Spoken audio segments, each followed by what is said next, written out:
Mag-aayos tayo ng preno ngayong araw mga boss. So ang reklamo ng driver ng jeep na to, minsan daw biglang tumitigas yung kanyang brakes, lalong lalo na kapag traffic na siguro pagka mabagal yung RPM ng makina, medyo humihina yung vacuum kasi itong diaphragm natin umaasa yan sa vacuum. So kapag mahina yung vacuum na yun, tendency tumitigas nga yung preno. So sa video na to mga boss, ituturo ko sa inyo kung ano yung mga dapat nating i-check at ayusin para masolusyonan yung biglaang pagtigas ng preno. Syempre preno yan, napaka-importante na maayos natin yan, tsaka magawan agad yan ng solusyon, hindi yan pinatatagal.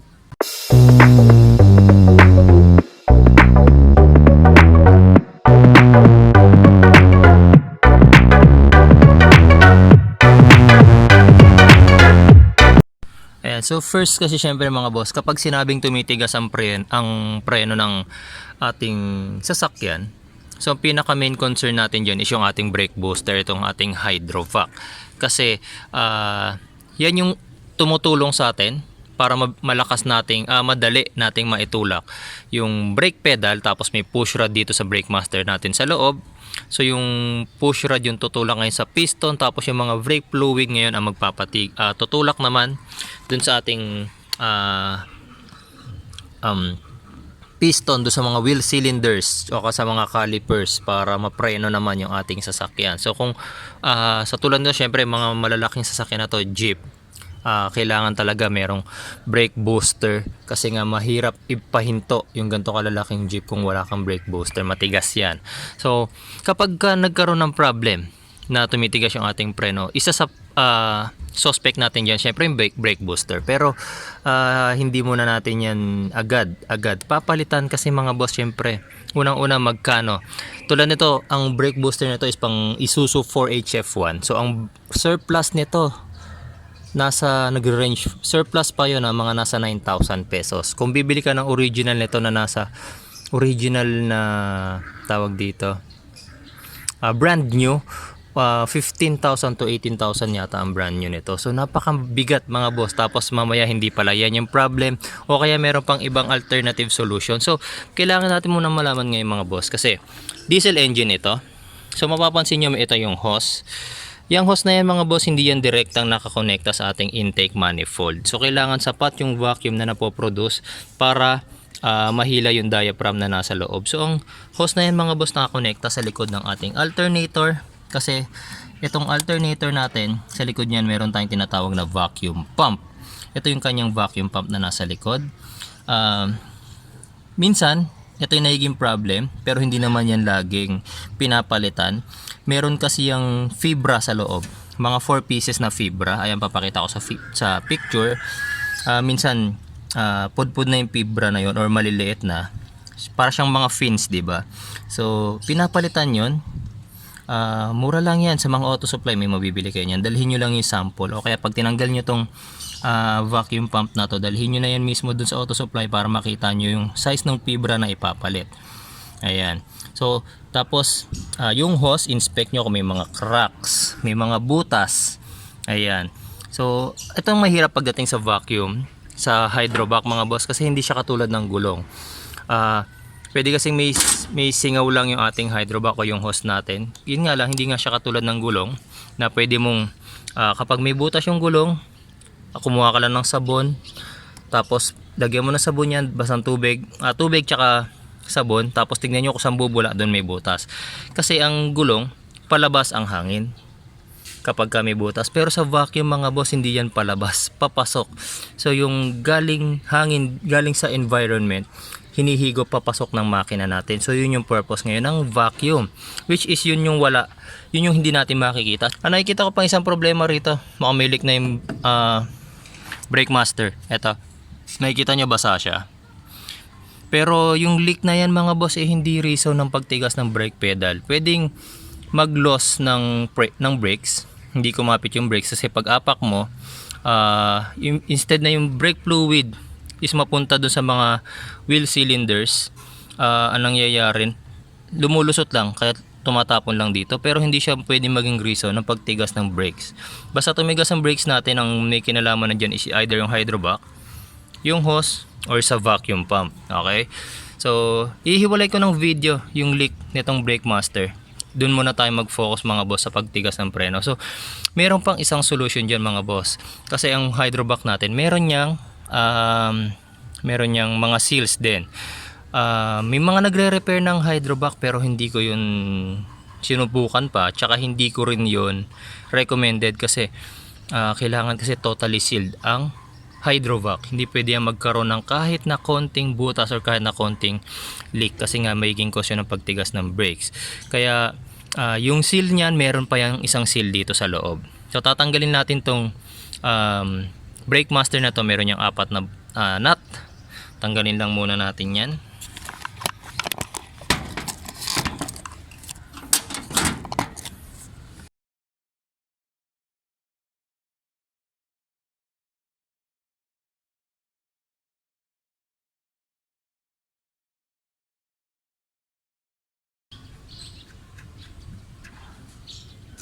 Ayan. Kapag natanggalan natin yung 4 na bolt, nut, mahuhugot na natin yung brake master. Ayan. Ayan. So, itong copper tube, pwede natin medyo i-bend yan para maiiwas natin yung brake master sa ating gagawin. Ayan. Tapos, ayan, medyo may leak na talaga. Dito. Nagli-leak na talaga siya. Basang-basa na yung brake master, so kailangan nating solusyonan yan. Tapos ito ngayon mga boss, yung seal na kailangan yung palitan. Makikita nyo dito sa gitna ng hydrovac, ayan, meron yung crown. Kailangan nating tanggalin yung crown na yan. Tapos meron yung oil seal. So yung oil seal na yon or yung rubber seal na yon, O-ring, yan yung kailangan nating palitan kasi lumaki na yung butas niyan sa gitna. Pagka inapakan nyo yung brake pedal, itong push rod na to lumalabas. Meron niyang seal na nasa gitna. Ayan, para iwasang sumingaw yung hangin. So kapag sumisingaw yung hangin or nakakahigop ng hangin yung ating hydrovac, mula sa labas, maging reason yun para tumigas. Kasi imbis na sa pag-vacuum ng makina, imbis na mahila yung diaphragm na nasa loob, ang nangyayari, nakakahigop nga siya ng hangin sa labas. So, in tendency, yung diaphragm sa loob hindi nahihila. So, yung vacuum assist o yung braking assist na tinatawag natin is hindi gumagana dahil nga sa leak. So, ang kailangan natin gawin mga boss, tanggalin lang natin yung crown na yan. Gumamit kayo ng screwdriver na maliit o kaya long nose pliers. Medyo madedeform nyo yung crown na yan pero madali naman yung ibalik sa dating forma nya. Yan, so tatanggalin lang natin yan.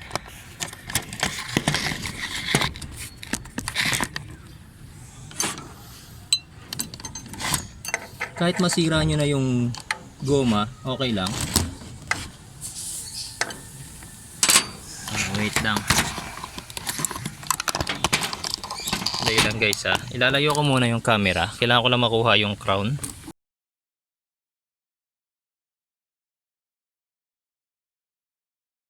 Ayan. So ito yung crown na tinutukoy ko. Medyo na-deform siya pero pupukpukin lang natin yan mamaya. Babalik kayo sa dating ayos niya. Kahit nga kamay nyo lang, maayos nyo na yan ulit. Tapos yun yung gomang kailangan natin palitan nyo nasa gitna. So gamit lang kayo ng long nose pliers. Hilahin nyo lang yan. Kahit masira na yan, kasi papalitan nyo na rin naman yan.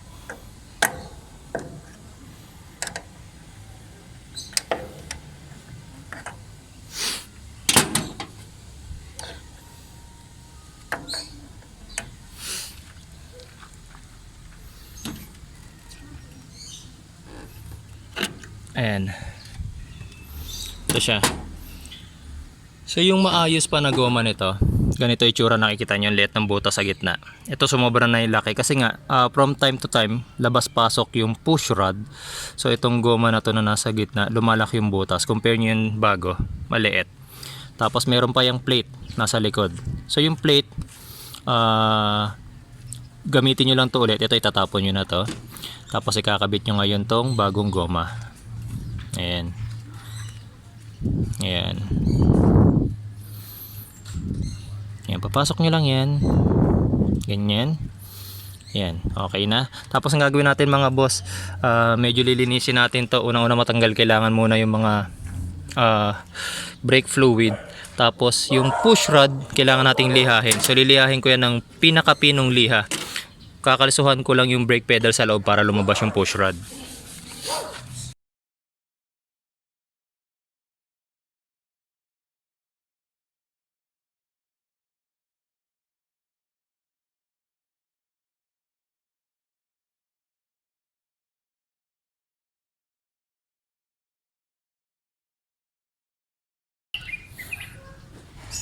Yeah, so kailangan natin siguraduhin guys na pumino yung body ng push rod.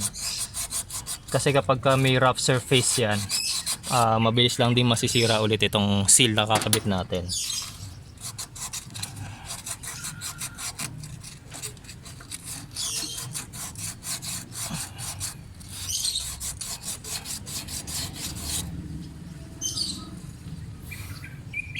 Ayan. Huwag nyo rin susobrahan sa pagliha mga boss. Baka pumayat masyado yung inyong push rod. So magkakaroon kayo ng problema pag pumayat yan.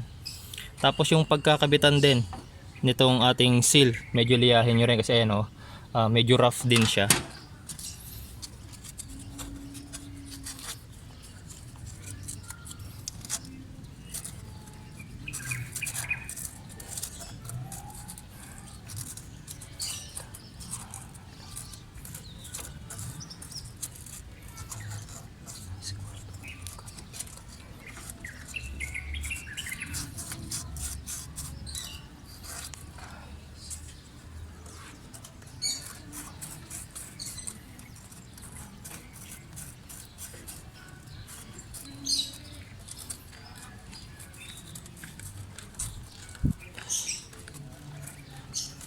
Ingat lang mga boss kasi baka malaglag nyo yung liha dun sa loob ng hydrovac or ng brake booster natin kasi open na yan. Papasok na dyan yung kahit na anong object. Mamaya mabitawan nyo yung liha, papasok dun sa loob ng hydrovac. Oops, muntik na.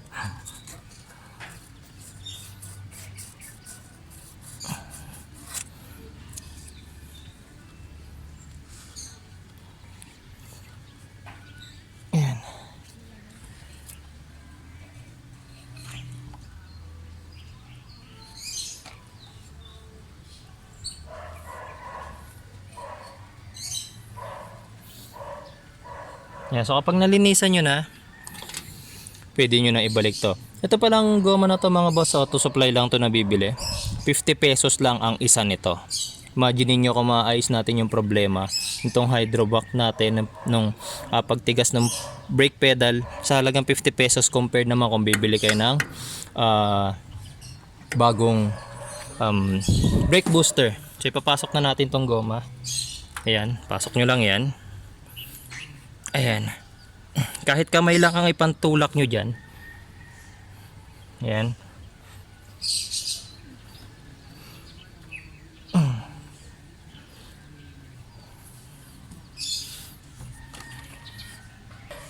Tapos gagamit tayo ngayon mga boss ng malaking socket. Size 27 na socket to. Kasukot yan itong goma. Ayan. So pupupukin natin yan para medyo lumapat sa loob. Ako pagka ganito yung goma pa lang ikakabit ko, hindi ako gumagamit ng martilyo. Any tool na lang kasi kailangan slight tap eh.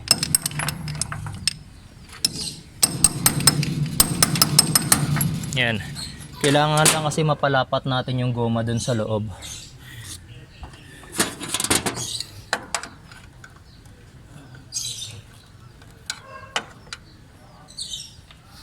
Yan, tapos medyo itulak nyo siya gamit yung smooth edge ng wrench. Ayan. Tapos tulak nyo ulit.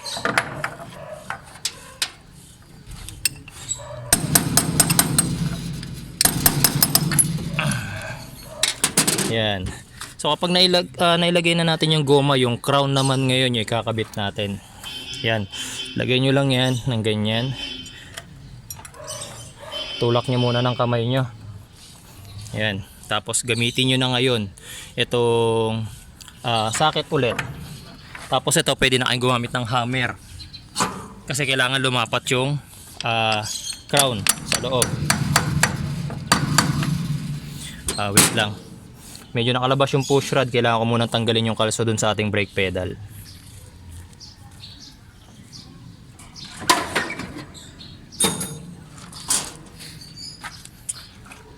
Yan.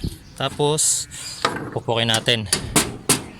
Medyo nahaharangan lang ng brake master mga boss, pero panoorin nyo na lang maigi yung ginagawa ko.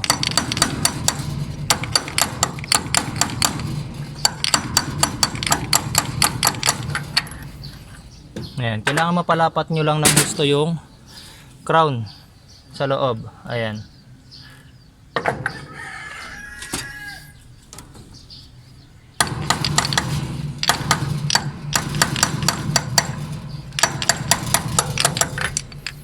Ayan. After nyan mga boss, ibabalik na natin yung brake master. So ganun lang kasimple. Tapos test drive. Pagka naramdaman nyo na naging okay na, nawala na yung biglang pagtigas ng preno. So napakasimple, di ba? Seal lang pala yung problem ng ating hydrovac. Hindi nyo kailangan bumili ng halagang 15,000 na brake booster. Diba? 50 pesos lang ang naging katumbas niya. Ngayon kung na-check nyo na yung sa fibra dun sa may vacuum pump, nakita nyo or napalitan nyo na, kasi yung fibra niyan mga nasa 250 pesos or 300 pesos na lang. Tapos yung sa brake hose, nakita nyo naman walang butas or kaya pinalitan nyo na rin. Tapos itong goma na to, pinalitan nyo na rin pero tumitigas pa rin yung inyong preno. So may possibility mga boss na yung brake booster nyo na yung problema. So kapag ganun mga boss, pwedeng may butas na yung diaphragm nyan sa loob, sumisingaw na. O kaya yung mismong shell nitong ating brake booster, meron na yung maliit na butas o meron na yung singaw, kaya tumitigas na yung ating mga preno. So sana ngayong araw na to mga boss ay meron kayong natutunan sa video ko. Sana nga ang problema ng mga preno ninyo ganito lang, napakamura, 50 pesos lang po. Maraming salamat mga boss. Abangan nyo yung video nito. Ngayong araw na to gagawin ko na rin yung video nito, pero ihiwalay ko na lang siya ng tutorial. Papalitan natin or i-overhaul natin itong brake master na to. Maraming salamat po.